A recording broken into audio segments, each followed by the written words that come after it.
Alam mo ba, sa Pilipinas, may isang rehiyon na parang pinagsamang bulkan, dagat, waterfalls at adventure sa iisang lugar lang. Isang lugar kung saan makikita mo ang perpektong hugis ng isang aktibong bulkan, mga isla na parang galing sa postcard at mga beach na hindi pa gaanong dinarayo ng mga turista. Ito ang Bicol Region. Kilala ito ng marami dahil sa maanghang na pagkain at Bicol Express. Pero ang hindi alam ng marami, ang Bicol ay isa sa pinakamagagandang travel destination sa buong Pilipinas. Dito mo makikita ang mga hidden beaches, turquoise lagoons, secret islands, waterfalls at mga tanawin na parang hindi mo aakalain na nasa Pilipinas lang pala. Kaya sa video na ito, dadalhin kita sa Hidden Gems ng Bicol. Top 11 Bicol Tourist Spots. Mga lugar na siguradong mapapawangaw ka sa ganda. Mga destinasyon na once makita mo, baka Bicol na ang next travel mo. Pero bago yon, huwag kalimutang mag-like, mag-comment at mag-subscribe para sa mas marami pang travel discoveries dito sa Pilipinas. Handa ka na ba? Simulan na natin! Top 11. Kawakawa Hill. Ang Kawakawa Hill ay isang kakaibang tourist spot sa Ligao, Albay na kilala dahil sa hugis bitong parang higanteng kawali. Sa tuktok ng burol, makikita ang isang malawak na concave na parang mangkok na napapalibutan ng berdeng damuhan. Isa ito sa mga paboritong lugar para sa pilgrimage, sightseeing at drone shots dahil sa kakaibang landscape nito. Mula sa taas, makikita rin ang napakagandang view ng mga bundok at kapatagan ng Albay. Tahimik at relaxing ang lugar, kaya perpekto ito para sa mga gustong magmuni-muni habang naglalakbay. Alam mo ba? Ang Kawakawa Hill ay tinawag na ganito dahil ang natural na hugis ng tuktok nito ay kahawig ng isang malaking kawali. Kaya naman, naging simbolo ito ng lungsod ng Ligao. Top 10. Mayon Skyline. Ang Mayon Skyline ay isa sa mga pinakamagandang viewpoint para makita ang sikat na bulkan ng Albay. Matatagpuan ito sa mataas na bahagi ng Tabaco City kung saan makikita ang napakalapit na tanawin ng majestic na Mayon Volcano. Dati itong kilala bilang Mayon Rest House kung saan pwedeng mag-camping, mag-picnic at mag-enjoy sa malamig na hangin ng bundok. Isa rin itong perfect spot para sa photographers dahil sa breathtaking na view ng bulkan at ng buong Albay Province. Kapag malinaw ang panahon, parang napakalapit mo na sa bulkan. Alam mo ba? Ang Mayon Skyline ay matatagpuan sa mahigit 800 meters above sea level, kaya naman isa ito sa mga pinaka-cool at preskong lugar sa Albay. Top 9. Cagsawa Ruins. Ang Cagsawa Ruins ay isa sa pinaka-iconic na historical landmarks sa Bicol. Matatagpuan ito sa Daraga, Albay, kung saan makikita ang natitirang bell tower ng isang simbahan na natabunan ng lava noong malakas na pagsabog ng Mayon Volcano noong 1814. Sa likod ng ruins, makikita ang napakagandang view ng Mayon Volcano na siyang dahilan kung bakit pinupuntahan ito ng maraming turista. Isa itong perfect spot para sa history lovers at photography enthusiasts. Ang kombinasyon ng kasaysayan at natural beauty ang dahilan kung bakit espesyal ang lugar na ito. Alam mo ba, ang pagsabog ng Mayon Volcano noong 1814 ay isa sa pinakamapaminsalang eruption sa kasaysayan ng Pilipinas na nagpalubog sa buong bayan ng Cagsawa. Top 8. Subic Beach. Ang Subic Beach sa Matnog, Sorsogon ay isa sa mga pinakakakaibang beach sa Pilipinas dahil sa pinkish sand nito na bihirang makita sa bansa. Ang kulay ng buhangin ay galing sa pinagsamang puting buhangin at dinurog na pulang coral.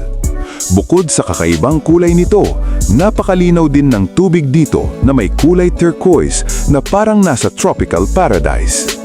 Dahil nasa maliit na isla ito, napaka-relaxing ng atmosphere at hindi masyadong matao. Isa ito sa mga hidden gems ng Bicol na sulit bisitahin. Alam mo ba, ang pink na kulay ng buhangin sa Subic Beach ay mas nagiging mas matingkad kapag basa, kaya lalo itong gumaganda sa mga larawan. Top 7. Calaguas Islands. Ang Calaguas Islands sa Camarines Norte ay isa sa mga pinaka-underrated na beach destination sa Pilipinas.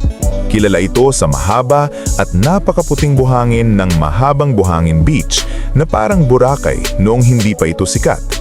Crystal clear ang tubig at napaka-natural pa ng paligid dahil kakaunti pa lamang ang development dito. Marami ring pumupunta dito para sa camping, island life experience at stargazing sa gabi. Kung gusto mo ng beach na tahimik at malinis, isa ito sa pinakamagandang puntahan sa Bicol.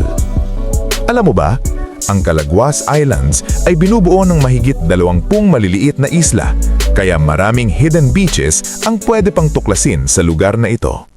Top 6. Binurong Point, Little Batanes. Ang Binurong Point sa Catanduanes ay madalas tawaging Little Batanes of Bicol dahil sa kahawig nitong rolling hills at dramatic na coastal cliffs. Mula sa tuktok ng Burol, makikita ang napakagandang view ng Pacific Ocean na bumabangga sa mga bato sa ibaba. Ang lugar na ito ay lalong gumaganda kapag sunrise, kung saan ginagawang golden ang buong landscape dahil sa sikat ng araw. Isa rin itong perfect spot para sa hiking at landscape photography. Para kang nasa ibang bansa dahil sa kakaibang scenery nito. Alam mo ba?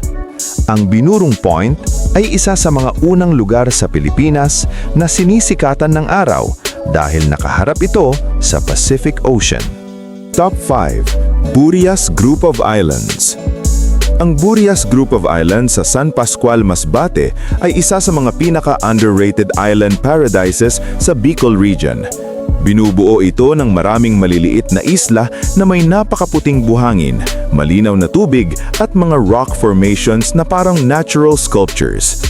Isa sa pinakasikat dito ang Sombrero Island na may kakaibang hugis na parang sombrero kapag tiningnan mula sa malayo. Dahil hindi pa ito gaanong dinadayo ng turista, nananatiling malinis at natural ang kagandahan ng lugar. Perfect ito para sa island hopping, snorkeling at beach camping. Alam mo ba, ang Burias Island ay isa sa mga isla sa Pilipinas na may pinkish sand beaches na nabubuo dahil sa halo ng white sand at dinurog na red corals. Top 4. Caramoan. Ang Caramoan sa Camarines Sur ay isa sa mga pinakasikat na island destination sa Bicol. Kilala ito sa mga dramatic limestone cliffs, turquoise lagoons at mga beach na parang galing sa isang tropical movie set. Sa katunayan, dito ginanap ang ilang seasons ng international reality show na Survivor dahil sa raw and untouched beauty ng lugar. Maraming pwedeng gawin dito tulad ng island hopping, kayaking, cliff viewing at beach exploring. Para itong mini Palawan na nakatago sa Bicol region. Alam mo ba, ang Caramoan Peninsula ay ginamit na filming location ng mahigit 10 international editions ng Survivor, kaya kilala ito sa buong mundo bilang isang adventure paradise. Top 3. Quitinday Hills. Ang Quitinday Hills sa Camalig, Albay ay madalas tawaging Chocolate Hills ng Bicol. Binubuo ito ng maraming maliliit na berdeng burol na magkakatabi na lumilikha ng napakagandang landscape na parang mula sa isang fantasy movie. Kapag tag-init at natutuyo ang damo, nagiging kulay brown ang mga burol, kaya lalo itong nagiging kahawig ng Chocolate Hills ng Bohol. Isa nitong magandang lugar para sa light hiking at panoramic photography. Sa tuktok ng viewpoint, makikita pa ang napakagandang view ng Mayon Volcano. Alam mo ba? Mula sa Quitinday Hills viewpoint, makikita ang napakagandang tanawin ng Mayon Volcano na parang perfect backdrop ng buong landscape. Top 2. Donsol Whale Shark Interaction. Ang Donsol sa Sorsogon ay kilala bilang isa sa mga pinakamagandang lugar sa mundo para makita ang pinakamalaking isda sa karagatan, ang whale shark. Sa halip na aquarium o theme park, makikita mo sila dito sa natural na karagatan habang sila ay malayang lumalangoy. Libo-libong turista ang pumupunta dito bawat taon para sa once-in-a-lifetime experience na makalangoy kasama ang mga gentle giants na ito. Mahigpit din ang conservation rules dito upang maprotektahan ang mga whale shark, kaya naman naging modelo ang Donsol sa responsible marine tourism. Alam mo ba? Ang whale shark na makikita sa Donsol ay maaaring umabot sa 12 meters ang haba, kaya sila ang kinikilalang largest fish species sa mundo. Top 1. Mayon Volcano. Ang Mayon Volcano ang pinaka-iconic at pinakakilalang simbolo ng Bicol Region. Matatagpuan ito sa Albay at kilala sa halos perpektong cone shape nito na bihirang makita sa ibang bulkan sa mundo. Sa bawat anggulo, mula sa mga bukirin, lungsod o ruins, ay palaging nakakamangha ang tanawin nito. Isa ito sa mga pinaka-photographed natural landmarks sa Pilipinas. Bukod sa ganda nito, isa rin itong aktibong bulkan na patuloy na humuhubog sa kasaysayan at kultura ng rehiyon. Alam mo ba, ang Mayon Volcano ay tinatawag na World's Most Perfect Cone Volcano dahil sa halos symmetrical na hugis nito na parang ginuhit ng isang artista.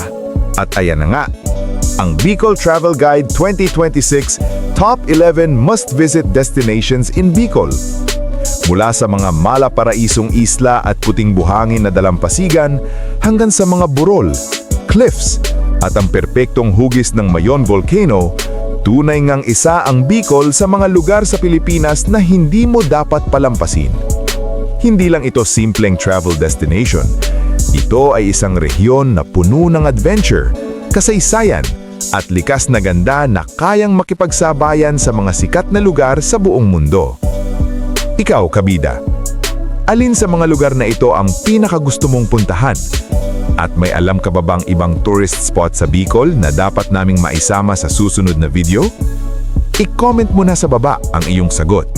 Tandaan, hindi lang masasarap na pagkain at maanghang na Bicol Express ang ipinagmamalaki ng Bicol, kundi pati na rin ang napakayaman nitong kalikasan at mga tanawing tunay na may pagmamalaki ng Pilipinas. At sa bawat paglalakbay natin sa mga ganitong lugar, mas lalo nating napapatunayan na napakarami pang hidden gems na naghihintay lamang na matuklasan. At kung nagustuhan mo ang video na ito, huwag kalimutang mag-like, mag-share at mag-subscribe para sa mas marami pang travel discoveries at amazing destinations dito sa Pilipinas. Maraming salamat sa panonood! Hanggang sa muli, kabida!